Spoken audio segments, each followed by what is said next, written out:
உறவுகளே வணக்கங்கள்.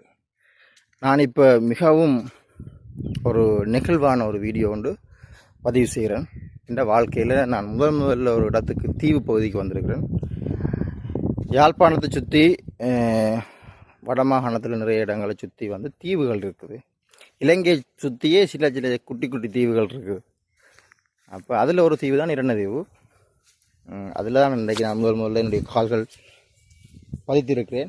இங்கே நிறைய விடயங்களை அவதானித்தேன் நான். சரியா, நிறைய விஷயம். இந்த இடத்துல இருந்த மக்கள் வந்து இப்போ இடம்பெயர்ந்து இரணைமாதா நகரன்னு சொல்லி கிளிநொச்சி மாவட்டம் முழங்காவில் கிட்ட இருக்கு. ரைட்டா.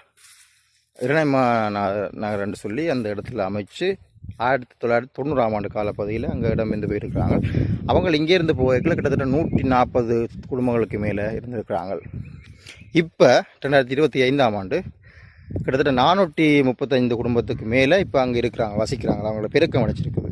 அவங்களோட சனத்தொகை எல்லாம் முழுக்க தமிழ் மொழி பேசுகிற மக்கள்.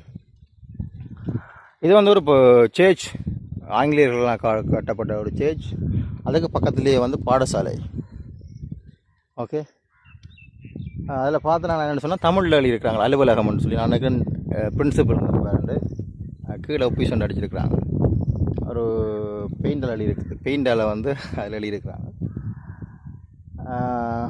இதில் நிறைய விடயங்களை அவதானித்து நான் முக்கியமாக வந்து இந்த கோயிலுக்கு பக்கத்துலேயே வந்து சுரங்கம் மாதிரி ஒரு அமைப்பு கீழே அமைச்சிருக்கிறாங்க. என்னென்னு சொன்னால் தண்ணியை சேமிக்கிறதுக்காக மழை நீரை வந்து சேமித்து மக்களுக்கு வழங்கியிருக்கிறாங்க.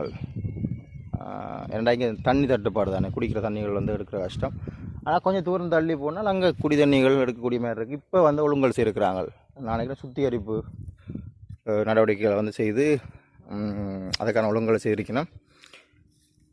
மற்றபடி ஆரம்ப காலத்தில் இங்கே வந்து சிஸ்டர்ஸ், ஃபாதர்ஸ், உங்களுக்கு தெரியும், கிறிஸ்தவ மத போதகர்கள், அருள் சகோதரிகள் வந்து இங்கே இருந்து மக்களை வழிநடத்தி இங்கே ஒரு நிர்வாகம் ஒன்று நடந்திருக்குது இங்கே. ஓகே, மற்ற இங்கே நிறைய விடயங்களை நீங்கள் அவதானிக்கலாம். இங்கே வந்தீங்கன்னு சொன்னால் இங்கே நிறைய விடயங்களை டூரிஸ்டாக வராக்கள் பார்க்கலாம். மற்றது ரிசர்ச் பண்ணுற பிள்ளைகள், மற்ற படிக்கிற ஆக்கள் இங்கே வந்து பார்த்தீங்கன்னு சொன்னால் கடல்சார் உயிரினங்கள் வந்து வளருது.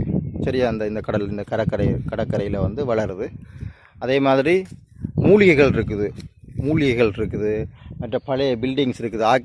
ஆர்கியோலஜி, அதாவது தொல்லியல் மாணவர்கள் வரலாம், டாக்டர்ஸுக்கு படிக்கிறார்கள் வரலாம், மற்ற ரிசர்ச் பண்ணுறார்கள் வரலாம். நிறைய விடயங்களை இங்கே அவதானிக்கலாம். நீங்கள் வந்தீங்கன்னு சொன்னால் அதற்கான ஒழுங்குகளை வந்து நாங்கள் செய்து தரத்துக்கு ரெடியாக இருக்குன்னு என்ன தொடர்பு.